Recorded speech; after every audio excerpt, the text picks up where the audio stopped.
할렐루야.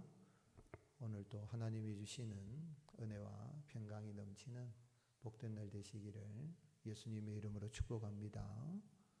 오늘 읽은 말씀은 1절 2절에 아하스 왕 때에 아람의 르신 왕과 이스라엘의 베가 왕이 예루살렘을 쳐서 왕과 백성의 마음이 숲이 바람에 흔들림 같이 흔들렸지만 그들이 유다를 이기지 못하였다라고 기록하고 있습니다.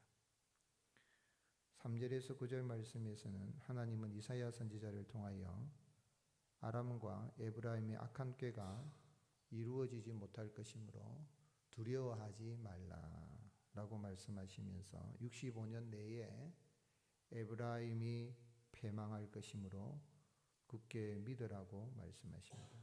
그래서 오늘 본문에서 우리 하나님 어떤 분이십니까?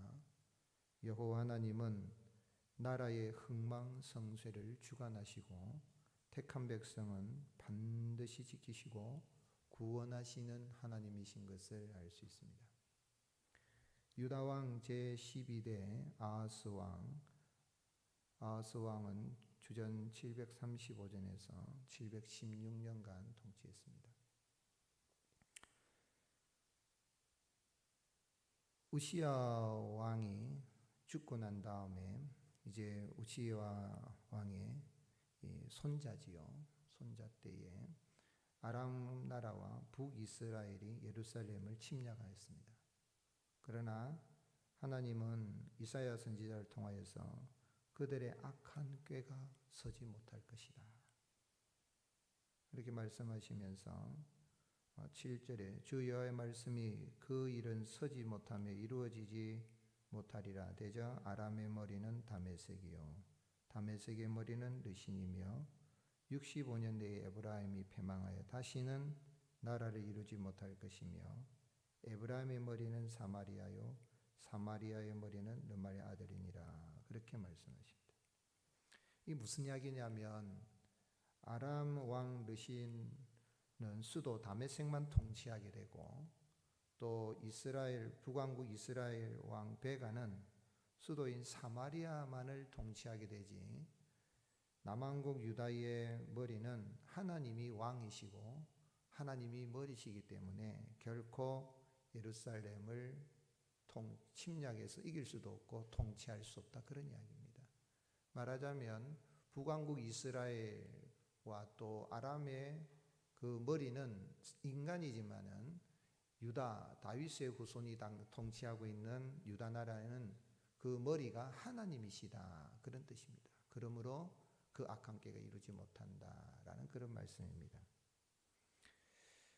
그리고 65년 내에 북왕국 이스라엘이 패망하여서 다시는 일어서지 못할 것이다. 그렇게 말씀했습니다.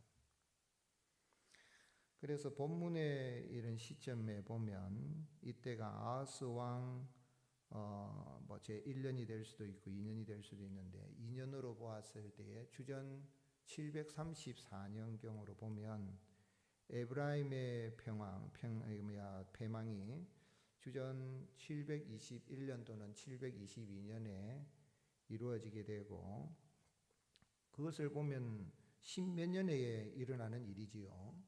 10한 1, 2년 내에 일어나는 일인데 65년 내에 북왕국 이스라엘이 멸망할 것이다. 이렇게 하면 하나님이 하신 말씀이 앞뒤가 안 맞는 말씀이 될 수 있겠다 생각할 수 있겠지만은 그러나 북왕국 이스라엘이 주전 721년에 무너지고 난 다음에 아수르는 역사 속에서 북왕국 이스라엘이 10지파를 이렇게 중심으로 세워진 북왕국 이스라엘 역사 속에 사라지는 정책을 펼칩니다.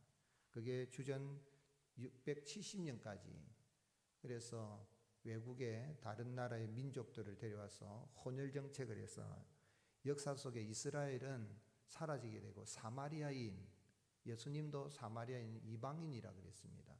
그러니까 이방인 취급을 당하는 이방인처럼 되어지는 그래서 역사 속에 사라집니다. 우리가 구약의 역사를 보면서 교훈을 얻을 수 있는 것이 참 12지파 가운데 10지파가 이렇게 참 다윗의 그 우선을 대적을 하고 그래서 나라를 세우지만은 하나님의 나라는 숫자에 있는 게 아니라는 것을 알 수 있습니다. 우리는 세상의 민주정치를 우리가 하는 가운데 살고 있기 때문에 신앙의 자유하는 데 좋지만 민주, 백성이 주인이 아니라 나라의 주인, 민족의 주인은 여호와 하나님이십니다. 그걸 보여주고 있는 것이죠. 그래서 주전 721년에 예루살렘의 살마네세렐에서 사마리아가 점령이 당하고 또 670년에 아스로 왕 이 아술 바니파리에서 식민 정치에 따라 주변 민족들과에서 사마리아 이렇게 수도지요, 북왕국의 수도에 혼혈 정책이 이루어져서 이방인이 된 사마리아를 불리게 되는 그러한 기간을 가리켜서 65년이라는 겁니다. 하나님의 말씀은 1.1획도 틀리지 않습니다. 그 하나님은 참 예루살렘의 머리는 하나님, 왕은 하나님이시라는 거죠.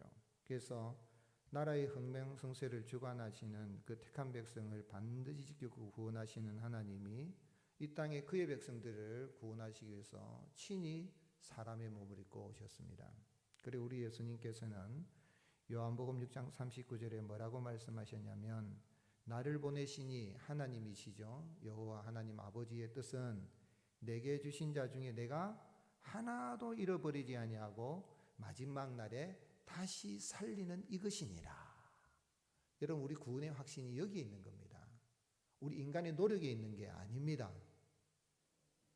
거룩하게 살아서 거룩한 백성이 된 게 아니고 우리를 붙잡고 계시는 왕이신 주님이 사람이 되어 이 땅에 오신 그 예수 그리스도의 그 은혜로 또 주님이 우리를 붙들고 계시기 때문에 우리의 구원이 흔들리지 않는 것입니다. 마치 이런 것이라고 할 수 있어요. 길을 가는데 여러분 2살짜리 3살짜리 이런 아이가 아장아장 걸어갈 때에 그 아이들 걸어갈 때에 아이가 엄마 손을 잡습니까? 엄마가 아기 손을 잡습니까? 그것도 손을 잡는 게 어디를 잡습니까? 팔뚝을 잡습니다. 왜냐하면 손 잡고 가다가도 어떻게 하면 이 손이 작으니까 뭐 좀 신기한 거 있거나 차가 오면은 신기하다 싶 모르거든요.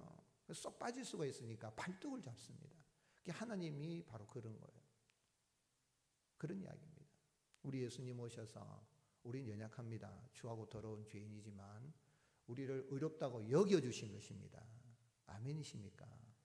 그 하나님이 우리를 구원하셔서 이스라엘 비록 죄가 있지만은 지금 이제 본문의 구조를 잘 봐야 됩니다. 신앙은 이 말씀입니다. 말씀은 문장입니다.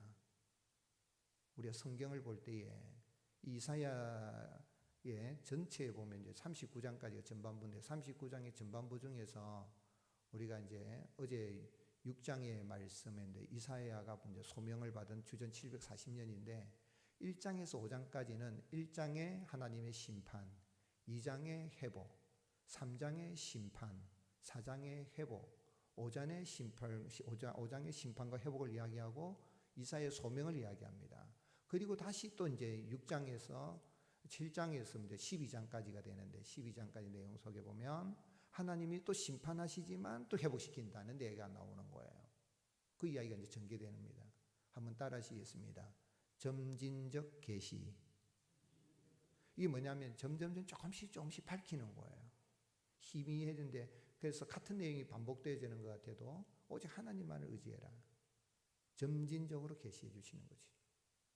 오늘 여러분 우리를 붙잡고 계시는 예수 그리스도로 말미암아 그 은혜로 내가 구원받은 것에 감사하고 어떤 시련이 있고 주님이 매를 때리시는 게 있다 할지라도 낙심하지 마시고 우리를 반드시 구원해 주신다. 우리의 왕은 왕이신 여호와 하나님 우리 구주 예수 그리스도 이걸 믿으시고 그 주님을 믿는 믿음 가운데 거해야 되겠습니다. 그럼 우리가 어떻게 살아야 됩니까? 자연적 기결로 성도는 약속의 말씀을 붙들고 두려움을 떨쳐버려야 됩니다. 여호와 하나님은 이사야를 그의 아들 스알야숫과 함께 윗못 수도 끝 세탁자의 밭 큰 길에 나가서 아하스를 만나게 합니다. 스알 야숲이라는 뜻은 남는 자는 돌아오리라는 뜻입니다. 남는 자는 돌아오리라. 그러니까 이사야에게는 아들이 두 명이 있었습니다. 마할살렐 아스바스라는 한 명이 있고, 그 다음에 또 이제 스알 야숲이 있는데, 그런데 여기 스알 야숲은 남은 자는 돌아오게 되리라.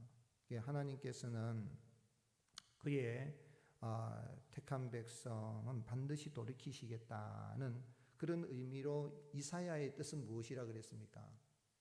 여호와는 구원이시다는 뜻입니다. 이사야를 보내는 것은 아주 상징적인 의미가 있죠. 그리고 여호와는 구원이시고 또 남는 자는 돌아오게 한다. 남는 자를 두신다. 그러니 아하스야 하나님을 믿는 믿음으로 뭐 하지 말라는 거예요? 두려워하지 말라는 거예요. 그래서 4절 말씀에 그에게 이르기를 너는 어떻게 하라고요? 삼가며 조용하라. 삼가며 조용하라. 7장 4절. 그리고 하반절에 가면 두려워하지 말며 뭐 하지 말라? 낙심하지 말라. 여러분, 우리의 구원이 하나님 예수 그리스도의 손에 있다면 우리를 결코 놓지 않습니다. 한번 택한 백성은 영원히 버리지 않습니다. 지금 이단 가운데에 큰 믿음 교회라는, 울산에서 시작한 큰 믿음 교회라는 변승우 집단이 있어요. 그거 뭐냐면 한번 구원받은 크리스찬도 구원을 잃을 수 있다라고 가르치고 있어요. 그러니 우리가 거룩하게 살아야 된다. 그렇지 않으면 지옥 간다라고 이야기하는 거예요. 책을 썼어요. 그렇지 않습니다. 만약에 우리가 윤리도덕적인 행위로 우리의 구원이 흔들렸다면, 구원받았다가 천국 갔다가 지옥 갔다 한다면, 은혜로 갔다가 율법으로, 그러면은 복음이 아니지요. 그러니 두려워하지 말라는 거, 흔들리지 말라. 매는 맞아도 버리진 않습니다. 자식이 좀 잘못했다고 해서 해초리는 때리지만 부모 가운데 우리 경상도 좀 심한 말, 아이들이 말 안 들으면 이놈의 자식 다리 뭉둥이 부러뜨린다 이러지만 다리 뭉둥이 부러뜨리는 아버지 어머니 있습니까? 없습니다.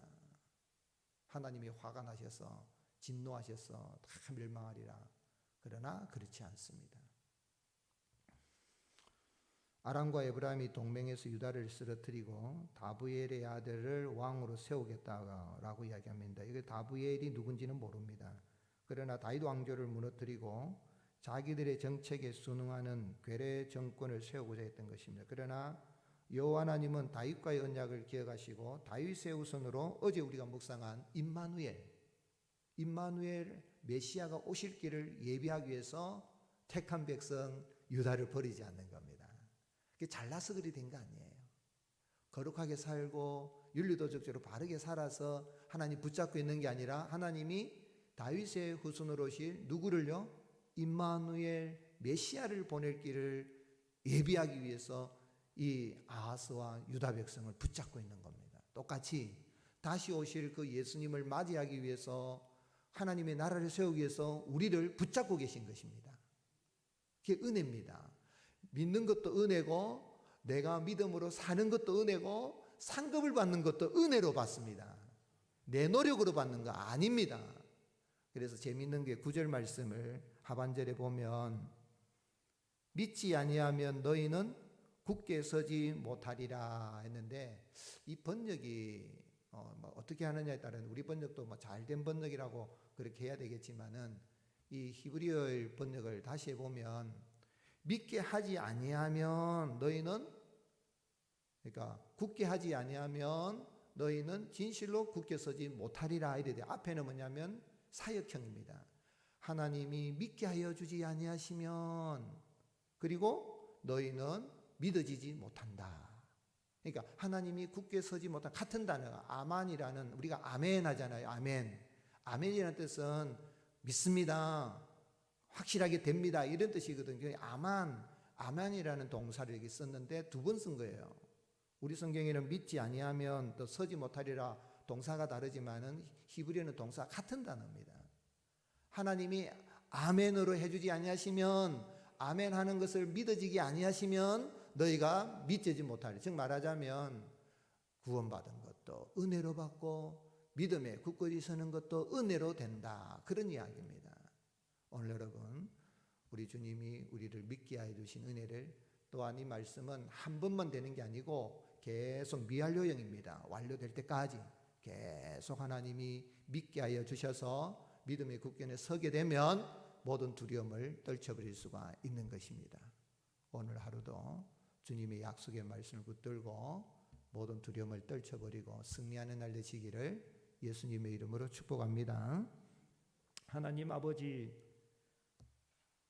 우리가 이 땅에 살아갈 때에 예수 그리스도를 믿어서 하나님의 자녀가 되고 하나님의 친백성으로 참으로 다시 오실 그 주님을 바라보며 참된 소망 가운데 살아갈 수 있도록 은혜 베풀어 주시니 감사합니다.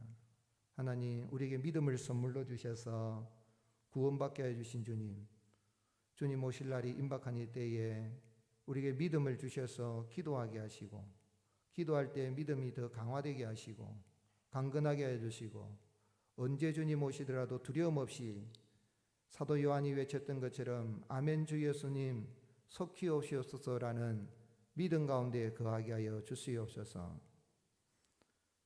우리가 기도할 때 하나님은 속히 그 원한을 풀어주시겠다라고 주님 말씀하셨는데, 그러나 인자가 올 때에 세상에서 믿음을 보겠느냐라고 말씀하셨는데, 주여, 오늘 이 시대는 라오디게아 교회와 같이 미지근하고 게으르고 하나님이 토하여 내칠 만큼 열정이 식어져 있는 모습들을 봅니다. 용서하여 주시고 주여, 믿음의 선물을 주신 주님, 믿음이 더 강화되어지게 하시고 굳건히 서게 하시고 열정을 품고 주님을 섬기며 복음을 전하며 나갈 수 있도록 주여 은총을 허락하여 주시옵소서. 오늘 하루도 우리 성도님들 가정에 평강을 더하시고 일터와 사업장에 복을 주시고 자녀 손들이 번성하며 잘되게 하시고 주님 영광 나타낼 수 있도록 은혜를 베풀어 주시옵소서. 성경학교 수련회 준비하는데 짧은 기간에 어떻게 성경을 다 가르칠 수가 있겠습니까? 그러나 복음이 전파되어서 아이들이 예수 그리스도를 믿는 믿음을 가지고 구원에 이를 뿐만 아니라 진정으로 하나님을 예배하는 예배자로 세워지고 이 시대에 하나님의 사람으로, 말씀의 사람으로 거듭날 수 있는 은혜를 허락하여 주시옵소서. 준비하는 교역자들, 교사들 기도로 잘 준비케 하여 주시고 하나님의 큰 역사가 있게 하여 주옵소서. 이 하루도 주님 우리와 동행하여 주시기만을 원하옵고 우리 구주 예수님 이름으로 기도드립니다. 아멘. 할렐루야. 말씀을 기억하시고 주여 한번 외치고 간절한 마음으로 기도드리겠습니다. 주여, 아버지 감사합니다. 우리를 사랑하시는 주님, 참으로 우리도 또한 다윗처럼 나의 힘이 되신 여호와여, 내가 주님을 사랑합니다 고백하며 주님 앞에 나아갑니다. 주여, 우리가 주님을 사랑하고 주님을 의지하며 나갈 때에 하나님 역사하여 주시고 오늘 하루도 믿음으로 승리하는 주님 영광 나타내게 도와주시옵소서.